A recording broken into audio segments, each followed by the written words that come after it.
As we all know, on Wednesday morning, a little after 7 on June 14th, at Eugene Simpson Park, it was being used as a practice field for a congressional baseball team. There was a shooter that was standing on the third base side of the field. The shooter engaged the individuals on the field by firing multiple rounds. As a result of that, there were 2 members of the U.S. Capitol Police. There were part of a plainclothes protective detail that were there supporting House Majority Whip Steve Scalise.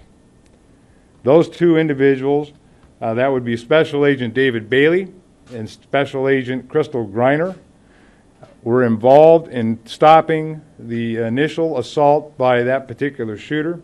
One of them actually went onto the field and got the individual to move down away from the third base line towards home plate. I cannot emphasize the courage that it must have taken those 2 officers to stop that initial engagement with that shooter. Our hearts go out to them. Our thanks go out to them as a community that they saw fit, when confronted with the challenge of a shooter emerging from their scene, to step out and engage that shooter.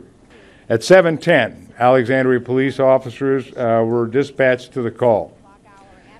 What we do know is that at 7:11:58, which is a minute and 58 seconds after that initial call was placed out, we had an officer that arrived at the scene. But eventually, the subject was basically taken down by officer fire from the officers that were engaged at the scene.